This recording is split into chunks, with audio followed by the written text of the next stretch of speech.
Hello, my friends, Evolutionary Energy Arts family. I hope you guys are doing well. Hope you're doing really well. Hope you're staying above the fray. Right. Exactly. Staying out of the chaos. Man, we got chaos going on out there. And, honestly, we have been trying to unplug from it. Keep one eye open, but don't let it sink in. Don't let the crap sink in as the chaos continues. And right here, this statement, there's 134 days till the election, and I don't think these protests are stopping. No, it doesn't appear that's going to be the case at all. And actually, if we really look at what's going on, it's building to a crescendo, and I think we could almost call what's going to happen. I think we could. I think I wonder if there's any betting odds out there on what's going to happen. I bet you there's a lot of betting odds, and yeah, there is for sure. So we see this is outside the White House.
What can you say? When you watch these type of things that are going on right now, the chaos is hanging in there, to say the least, if not growing. It's just getting to be a daily event that we're almost getting desensitized to. Yeah, I think that's part of their plan, is to desensitize us to this. It just goes on and on and on. So how about this statement from President Trump? If people can go out and protest, riot, break into stores, create all sorts of havoc, they can also go out and vote and keep our election honest. With millions of mail-in ballots being sent out, who knows where they are going and to whom? So, those are the seeds being planted. And there's people on both sides that they have their thoughts on how this is going to go and how their person's going to get cheated, and we can see that we're heading towards civil war / revolution, depending on how things roll. I guess technically, term-wise, it's going to depend on how things roll. So what would be the thing that would create the most havoc? Well, canceling the election. What if there's war underway and, the election is canceled? Or what if, either side? What if President Trump refuses to believe in the outcome? What if he says it was rigged, the mail-in ballots? He refuses. He wants to have another election in which it's all, there is no mail-in ballots. But there always is mail-in ballots. That's just part of the whole thing. And that energy, that momentum is there for the taking, too. This whole situation, this planetary alignment and everything, it's all there for the taking. So looking at it astrologically, it's interesting because Cindy told me that the conditions are right now the same as they were when Bush and Gore went and met up. It's going to be the same Planetary alignments. Interesting. Remember the whole hanging Chad fiasco? Florida going one way and then switching and going the other way. And who happens to be the governor of Florida but another Bush brother, right? And can you imagine, would 9/11 have not happened if it didn't have the Bush cabal in place? Because again, the neocons, they wrote the Project for a New American Century, which called for another Pearl Harbor event so that people would get behind the idea going into and taking over countries such as Iraq, Afghanistan, Iran, Syria, just to name a few of them. There were 7 countries, and this was outlined 1997. And as we had talked about, William Cooper, 1 month before 9/11 happened, said it would happen. He also said bin Laden would be the scapegoat. And so, this is we have false flags galore in our Western history, and it goes way back.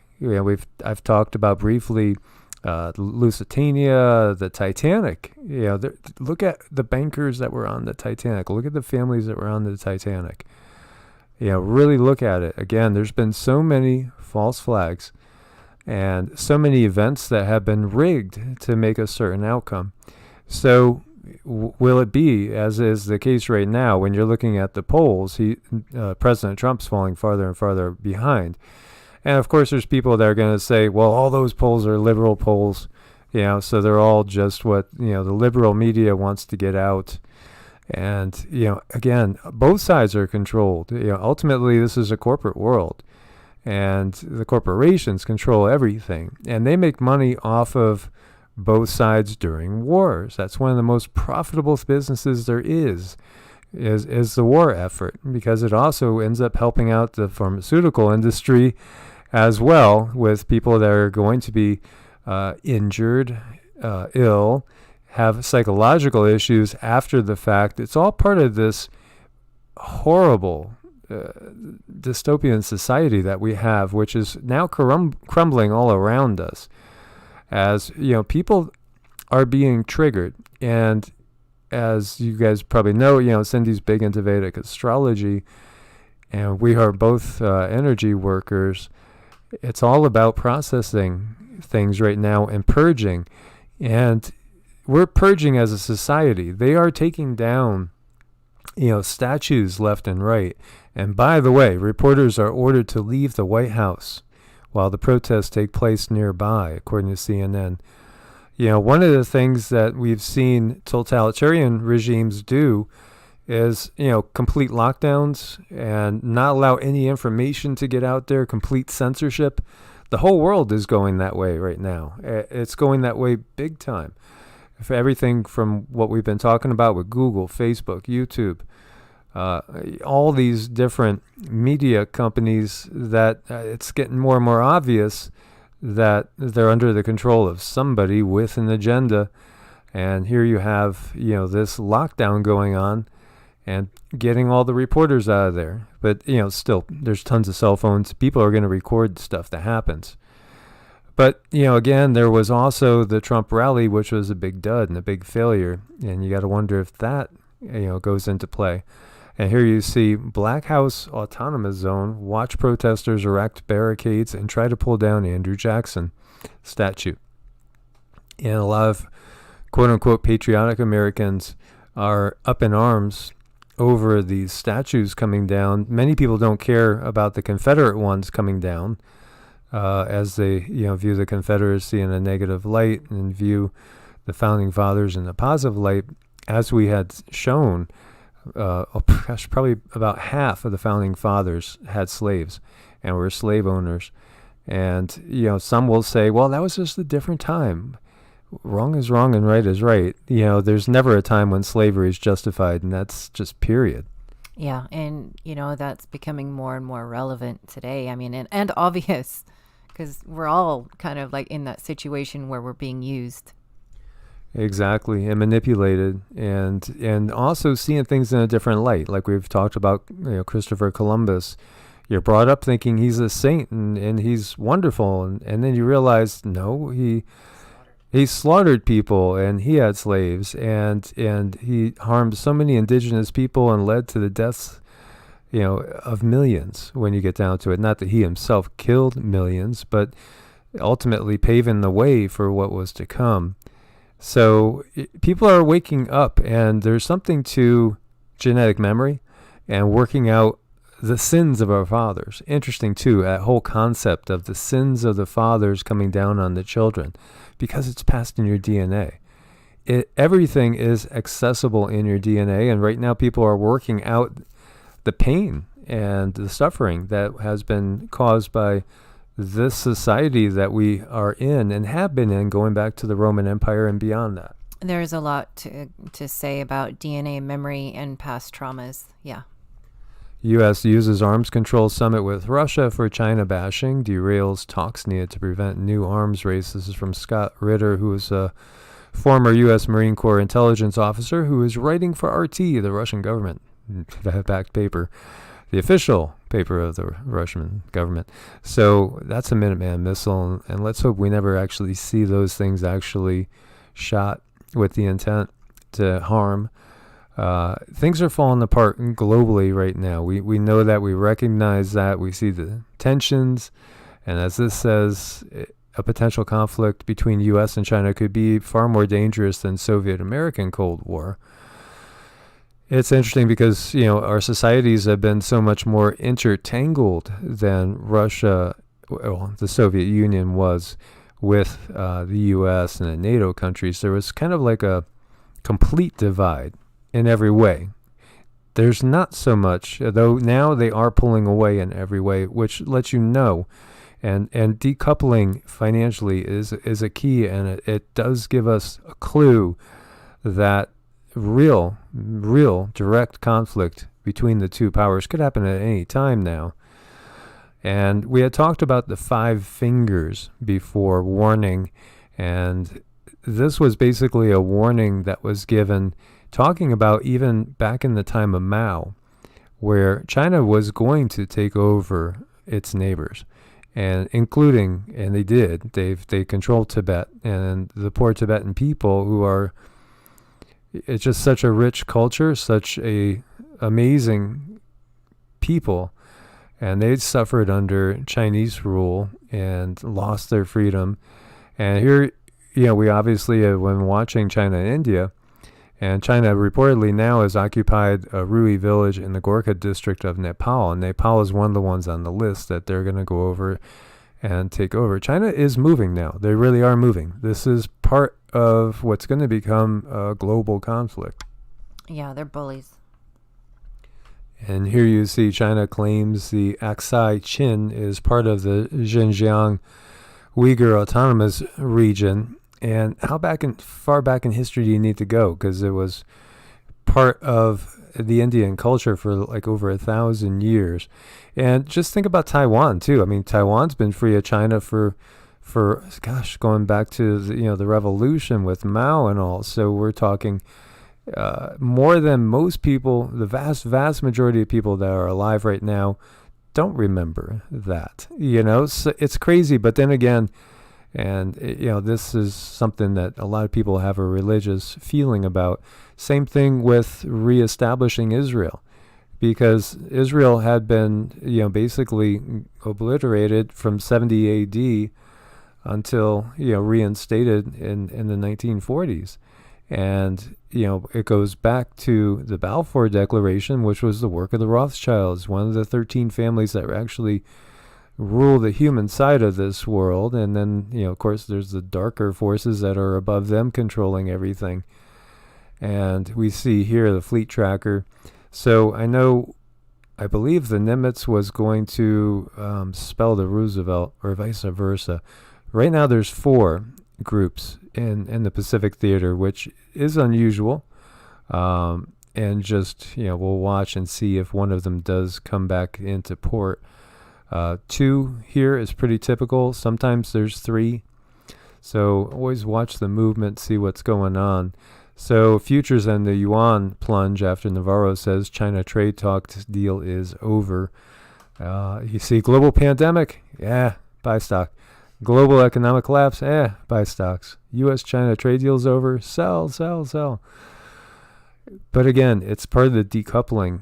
And we see Chinese gold miners continue to gobble up gold companies. And again, we're going to be seeing hyperinflation, and we are most definitely watching the battle lines being drawn. U.S. to restrict Chinese media outlets deemed propaganda. It's just a complete getting ready for what's coming. Now, Indian troops allowed to use firearms in border standoff with China, which ticks off China. And, you know, a lot of Indians, from what I'm seeing, watching comments and stuff on Twitter and things, they're not so happy with the lack of backbone, I guess, expressed, and they feel that the government should be stronger against China than they have been. But again, we have to recognize all this is just movements of pieces on the chessboard. And we have French President Macron accusing Turkey of playing a dangerous game in Libya, calls the standoff with the French ship an example of NATO's brain death. As you know, NATO is pretty much crumbling too, and it's going to crumble. And if we take the numbers from Deagle seriously, the losses that are coming are going to be by far NATO countries and NATO allies. And here you see Iran's IRGC to establish permanent military base in the Indian Ocean.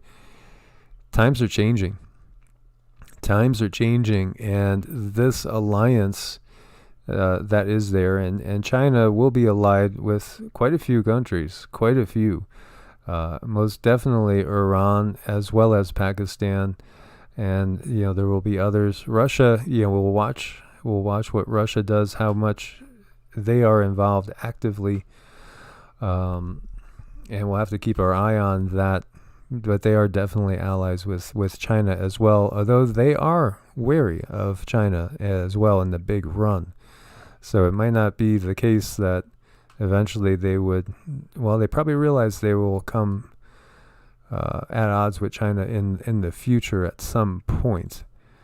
And here we see U.S. Air Force dispatches surveillance planes to island off of Venezuela's coast. So the whole Venezuela thing is not over either.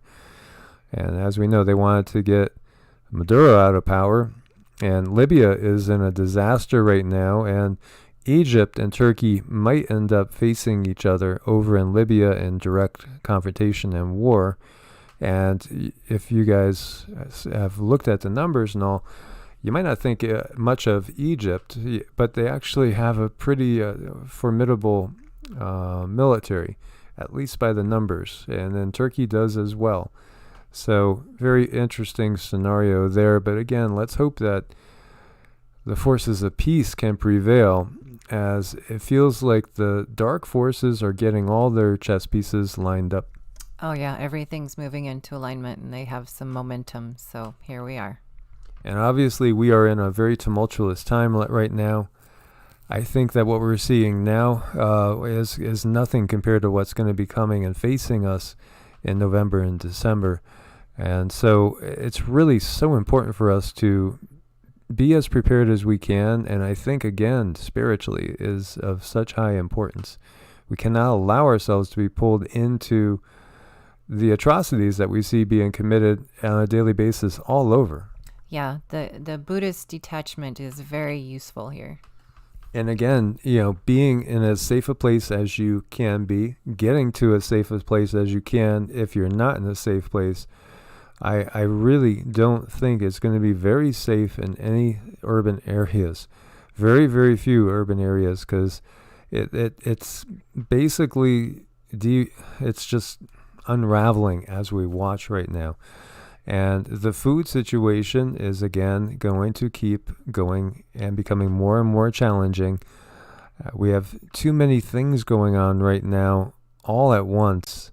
There's going to be very, very much massive food shortages, which is going to lead to even more desperate people. A very good thing to be as far away from major population centers as you can. And I understand everybody's in a different situation, but listen to the inner voice, listen to your heart. And do the best with what you got. And please do come and join us on EE Arts. That's where we're doing, most of our videos right now with the censorship issues on YouTube. So we still cover the news over on Evolutionary, but we get into the spiritual side of it as well as the earth changes and the hidden history over on EE Arts. And everything pretty much goes up on YouTube and Ko-Fi. And so I want to thank our Patreons there as well. And with Ko-Fi, you could do the same thing there as you can on Patreon, as basically being a one-time supporter or a monthly supporter. So guys, please do take all the preparations you can. Don't let your guard down. At the same time, keep sending out the positive vibrations, the love, and keep visualizing the peace breaking out. Because eventually, when all this is over, this dark age is going to be gone. The dark cabal is going to be gone, and it's going to be a new start for everyone that is left. It will be beautiful. As always, God bless and namaste. Namaste.